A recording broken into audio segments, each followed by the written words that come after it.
Well, getting a root canal is never fun or enjoyable, but for one Reno woman, the experience was especially painful and frustrating. She turned to News 4 after feeling the system, including the Nevada Dental Board, let her down. News 4's Joe Hart joins us with tonight's On Your Side investigation. Joe?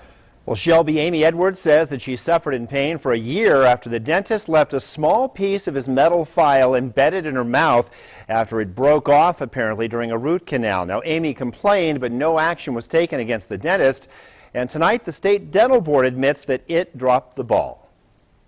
It's just a horrible tooth infection. Feels like somebody's just pounding you in the face. Amy Edwards had to endure not one, but 3 root canals after an infection developed following the first procedure in November of 2012. A small piece of the dentist's metal file that looks like this one broke off and ended up embedded in her gum. And then after they pulled it out, I found out that it wasn't just stuck in the tooth, it was stuck through the bottom of the tooth into the bone below. Amy showed us her x-rays, which she says show a thin metal sliver below the gum line. She also showed us this post-operative report signed by her dentist, which does say file separated.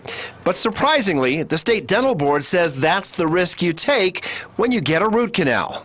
And just to make sure I understand this correctly, a dentist leaving part of a file in a patient's tooth, that's not considered an infraction?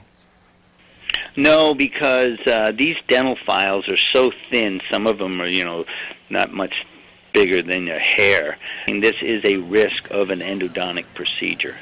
But dentists are required to inform you when it happens, and Edwards says her dentist, who we have decided not to name since no official action has been taken against him, did not inform her. So Edwards wrote up what happened and submitted her complaint along with the dentist's notes and the x-rays to the state dental board. But the dental board took no action, only telling Edwards in this brief one-page letter that the Nevada State Board of Dental Examiners reviewed the complaint and that this matter will not be pursued. We asked the dental board's attorney and spokesman, John Hunt, why not? The board can only investigate verified complaints, or in this particular case, there was no verification. It turns out in order for the board to investigate, you have to use this official complaint form provided on the dental board's website and then have the complaint notarized. Only then is it considered to be a verified complaint. But no one ever told Edwards that. Remember, they simply told her in that letter that the board reviewed the complaint and was not pursuing it. The board's attorney now admits that was a mistake. The misstep here, and I would have to say on part of the board, is not to inform her to have verified the complaint. And thanks to you, Joe, I think that she needs to verify that complaint, and then the process will go forward. Edwards says her dentist did offer her $2,800 for damages, but she declined the offer. She says she's not out for money. What she wants is for the state dental board to investigate her complaint and take action so that what happened to her doesn't happen to anyone else.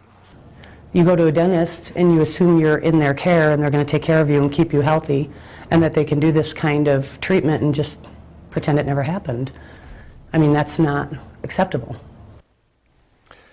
So after we straightened out the confusion over the complaint process, Edwards did file a verified complaint. I did confirm that with the dental board, so they have that complaint on file now, and they are investigating. Now we'll have to wait and see what the outcome is, of course, but at least the board is now looking into her complaint and asking some questions rather than simply telling her the matter would not be pursued. Shelby?